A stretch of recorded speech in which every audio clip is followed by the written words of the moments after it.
The views expressed on the Nova Society are those of the panelists and guests and do not necessarily reflect the views or opinions of the Phoenix Research Institute or any institution which any panel member is associated. Welcome back to the Nova Society, a space where dialogue deepens understanding and civic responsibility comes to life. I'm Dr. Mark Bound, joined by our regular panel, Dr. Scott Gershwer and Dr. Brooklyn Ann Weldon. Together, we'll unpack the stories that matter most, exploring the headlines, the history, and the big ideas shaping today's conversations.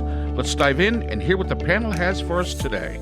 Well, today we have a question from Tyrell, who writes to us from Denver, Colorado. And Tyrell writes, Trump seems to have a remarkable talent for alienating America's allies. Oh, yes, he does. Tyrell, I agree with you fully there. Just last week, he declared that without the United States, there would be no Israel. Yeah, it's hard to imagine that landing well with Israeli leadership or with the Israeli public, who see their national identity as something far deeper than American patronage. And now he's managed to insult Italian Prime Minister Giorgia Meloni, claiming she's begged to have her picture taken with him. Her response was swift and sharp. Neither she nor Italy beg. That's not a minor diplomatic dust-up. That's a head of government publicly rebuking the president of the United States. And also, is it that the ambassador, the diplomat, canceled the minister or somebody? Yeah. Canceled the visit. It was supposed to be today. Yes. So what exactly, Tyrell continues, is going on here? Does Trump genuinely not grasp how these comments play on the world stage? Is he really this unaware of the damage he's doing to relationships that have taken decades to build? Or is there something else at work? A deliberate strategy of provocation, disruption, and dominance politics that treats allies the same way he treats opponents? Whatever the explanation, the pattern is impossible to ignore. If this type of diplomacy continues, what could be the consequences? Yeah, these are excellent questions, Tyrell. I was actually wondering that myself yesterday, thinking, is Trump at this point so mentally deteriorated that he genuinely does not know? Does he love to bully people so much that he genuinely doesn't care? I mean, he's treating our allies worse than he's treating what would have been America's adversaries, whom he seems to coddle up to and kiss. Go ahead, Scott. Yeah, and I just want I'll just say this one thing, and then I'm going to let Mark take it because Giorgia Meloni is, of course, his secret crush. What I'll say is this: she asked that question, like, why does he do that? It's because he's one of them. He's not one of us. He's not into liberal democracies, republics, anything like that. He's only into being a dictator. He's a wannabe dictator. And that's really it. And when it comes to, like, is he doing this on purpose? I don't know. And frankly, I don't care. And, he's got this idea somehow. He got this idea a long time ago that Nixon's crazy strategy was the way to go. That Nixon portrayed himself as perhaps unstable, and that was an advantage because nobody knew what he was going to do. So they had to treat him carefully, knowing that he could do anything at any time. But with Trump, there's no, Nixon was like backed up by a fierce intellect, if nothing else. No moral values at all, no character, nothing that you would, not a whole lot of good traits. But he was a really smart man. He was a very good strategic thinker. Trump is none of those things. Trump is a lunatic. He has lost his mind, and it wasn't that much there to begin with. And this is what we're stuck with. Go, Mark. Oh, so you called me out on Meloni. Yeah. Well, I couldn't help but remember when I saw the film of her, talking. I was like, oh, this is the one that Mark likes. Well, yes. So the first thing to remember is that Meloni is a populist, just like Trump. She is what we would consider far right. Her policies are far right. So it is kind of odd to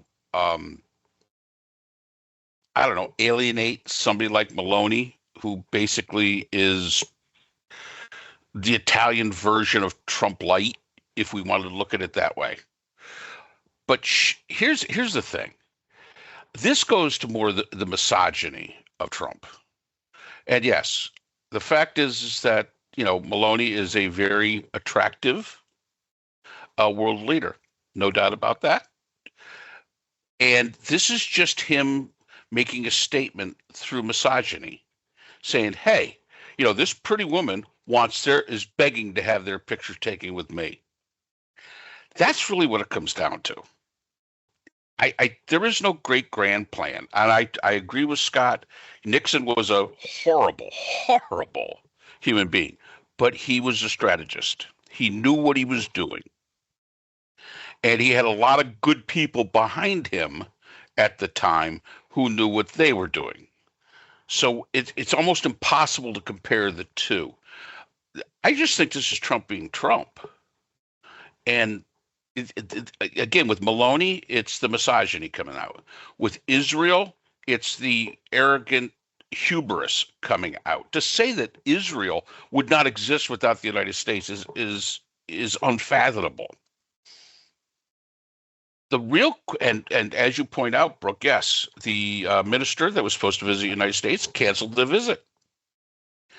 This is going to happen more often over the next 2 years because people understand, world leaders understand that, number one, Trump can't be trusted. Number two, he's only there for the next 2 years, and they're basically biding their time to see what happens post-Trump. And will the American people actually come to their senses? I don't think he grasps any of this. Here's a guy that, and we pointed this out numerous times, worked in New York City. He worked in, real estate.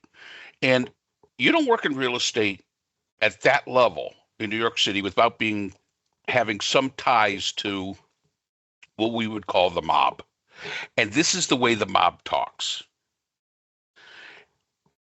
And these other world leaders, even a populist like Meloni, they don't see it that way. They're more political animals than they are, mobster-tied business people.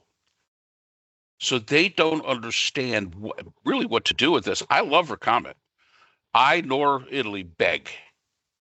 And, when you think about that, here you got an 80-year-old man with a turkey neck, overweight, wearing a diaper, and he really thinks that this world leader of Italy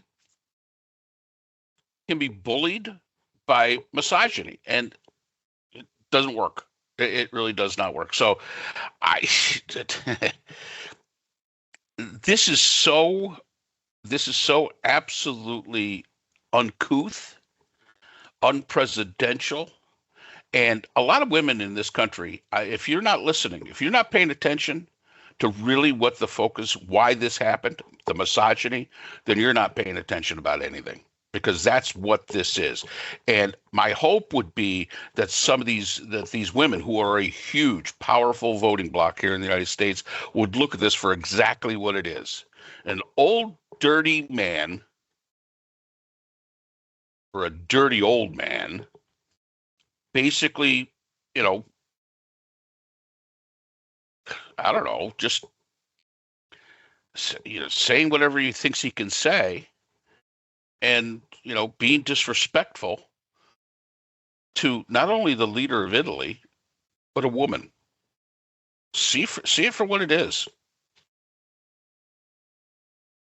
And, his lack of any kind of sense of decorum, or if so is something appropriate, or has really been a main driver of this debacle in the negotiating with Iran, because again, he's not sending diplomats, right? He's not bringing the people who are in the party that he's in. Like, he doesn't have to go back to the John Kerrys and the Obama people or the Biden people. He doesn't have to do that.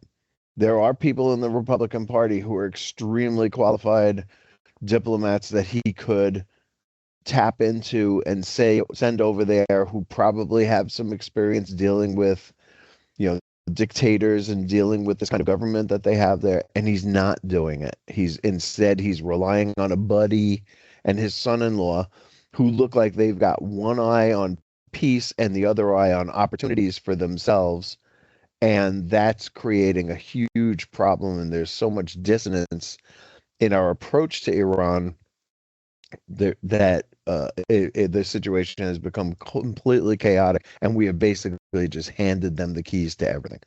And they are now one of the wealthiest countries on earth, and they are now one of the most powerful countries on earth. And our allies are hurting. And he's so transactional. He is so short-sighted. He is so flying off, from the top of his head, never thinking anything through, like acting impulsively. And for a long time, I will grant you, he had luck. He got lucky. He's been lucky his whole life. He was born lucky. He was, he won the economic lottery when he was 4 years old, or when he was born. And he has managed to manipulate bankers into giving him money that they know he can't pay back. His whole life is a Ponzi scheme. And yet now, when he faces a real crisis where people aren't bending to his will, he's in trouble and he doesn't know what to do, and he has nobody to turn to. And also, Kushner and Witkoff are the ones who were negotiating back in February. So, of course, they're automatically tainted. So why anybody with half a working brain cell would send them back is beyond me. And to send J.D. Vance, who specifically said, "Oh, I have no diplomatic experience whatsoever, but I'm gonna have to learn," is just absolutely beyond comprehension. Yeah. You don't send somebody like that to and J.D. Vance went into the room first. The more powerful country goes into the room last. Right. You don't go around shaking hands first. I mean, the more powerful country does that. We know what this is. This is just throwing JD down there. We said it months ago that he's going to be taking the hit, and Trump, in a rare moment of candor, said, "I'll take credit for it if it works, but if it doesn't work, it's all JD's fault." And that's what JD Vance has got to live with. And I don't think, again, Kushner and Witkoff, ill prepared for this. The only reason you send them is to be able to line your pockets, because they seem to be making deals that seem to be lining, their own pockets and Trump's pocket. J.D. Vance, I'm going to give you some advice. If you're listening, which you probably aren't, tap John Huntsman. I'm a big John Huntsman fan, Republican. Tap him. Take him with you. There's a diplomat. The international negotiations is not a place for on-the-job training. It doesn't work really well. There are too many pitfalls, especially when you're in a conflict. So get yourself, JD, if you want to protect yourself and have any chance whatsoever going forward, because I think that this deal's, is going to be a mess, but, tap somebody like Huntsman. But back to the Meloni thing, the consequences that you're asking about, Tyrell, I think we just saw it. I think it was the finance minister of Italy. I think who was supposed to be showing up, basically canceled. And I think you're going to see a lot of that happening going forward, because people are looking at this and saying, hey, we can't trust him. We can't take him seriously. We only put ourselves in a very bad position when we go, because he doesn't know decorum. He doesn't know how to speak to anybody. He doesn't, he's a loose cannon. You could say that's mental illness. You could say whatever you want, but the fact is that he's a loose cannon on the world stage. The best thing to do is to ignore him. And like when we were talking about the consequences when he went to the G7 summit, I truly believe that the plans were already made before he even showed up. Those other countries, those other 6 countries got together and basically had already made deals that was going to benefit their nations. And Trump was just an afterthought. You have to invite him because they were part of the G7. And then the second part of creating the plans were after he left. They gauged what he said, what he didn't say, and basically then altered their original plan. However, do we know what that is? No, but we have seen it. We have seen the ramifications of Trump's tariffs. We have seen the ramifications of Trump speaking to world leaders as he does. And that is they're creating new alliances, and we ain't in the club anymore. That's what we're seeing. And I think that that's something that as a nation, that should concern us. You can believe all you want that the United States is so star-spangled banner great that we are totally self-sufficient. No, we're not. We are not. And that's a fact. I've always said, okay, you may have a GMC sitting out in your driveway, and that may have been made in Michigan. Absolutely. But 90% of the parts that went into that GMC came from someplace else. And we don't make some of those parts. We don't make the chips that we need. And we need allies like Italy and France and Germany. And we need those allies, plain and simple. And if we continue to alienate, and one of the worst ways to alienate a populist leader, a conservative populist leader of a nation, is to make misogynistic comments about it. And it just goes to show the type of person that he is. And like I say, I really hope that the women of the United States wake up, really take this and say, hey, that could be my daughter he's talking about. And really think hard. And I think you're right about this, because earlier you pointed this out, that she's in the Trump line of populists, of ultra conservative as far as Italy is concerned. Right. Yep. And so not even those people are safe. Can be self-assured that he's not going to say something that hurts them, their popularity. Right? Wasn't that what he said? Like, focus on your own popularity. Oh no, she told that to him. Focus on your own popularity, which he has none. And he just looks like a really doddering old man who's stuck in like the 1960s Mad Men mentality and can't get his way out of there again. Crazy stuff. Sad for the United States. Yep. And she's right. Pay attention to your own popularity. She's one of the most popular politicians in Italy. I mean, she's what we would consider very, very conservative, very, very right wing, but she does it in a tempered way. It's not, this, full out, shove it down your throat kind of way. She's doing it in an extremely populist way. And right now, her approval rating sits between about 50%. And it's because she's tempered. She has shown herself, even though she really came out of the blue, she's shown herself to be a good politician. And that's the wrong. Trump, you're out of your league. Just don't. You're way out of your league. All right. I guess that's it. Yep. Thank you, Tyrell.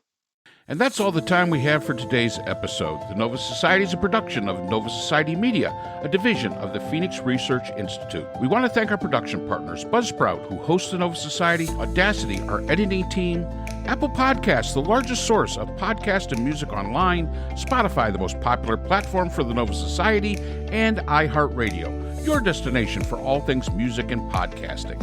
The Nova Society is available on all of these and other quality platforms listed in our description.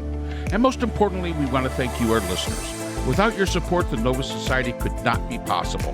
If you haven't already, please consider subscribing on the platform of your choice. It's easy, it's free, and helps our channel grow. For questions or comments, you can reach us at nova.society.podcast@gmail.com. So on behalf of Dr. Brooklyn Ann Weldon, Dr. Scott Gershworth, and all of our production partners here at the Nova Society, I'm Dr. Mark Bound. Remember, the true power of society is knowledge. Thank you for listening, and we hope to see you again next time. Hi, everyone. This is JJ, the co-founder of Good Pods. If you haven't heard of it yet, Good Pods is like Goodreads or Instagram, but for podcasts. It's new, it's social, it's different, and it's growing really fast. There are more than 2 million podcasts, and we know that it is impossible to figure out what to listen to. On Good Pods, you follow your friends and podcasters to see what they like. That is the #1 way to discover new shows and episodes. You can find Good Pods on the web or download the app. Happy listening!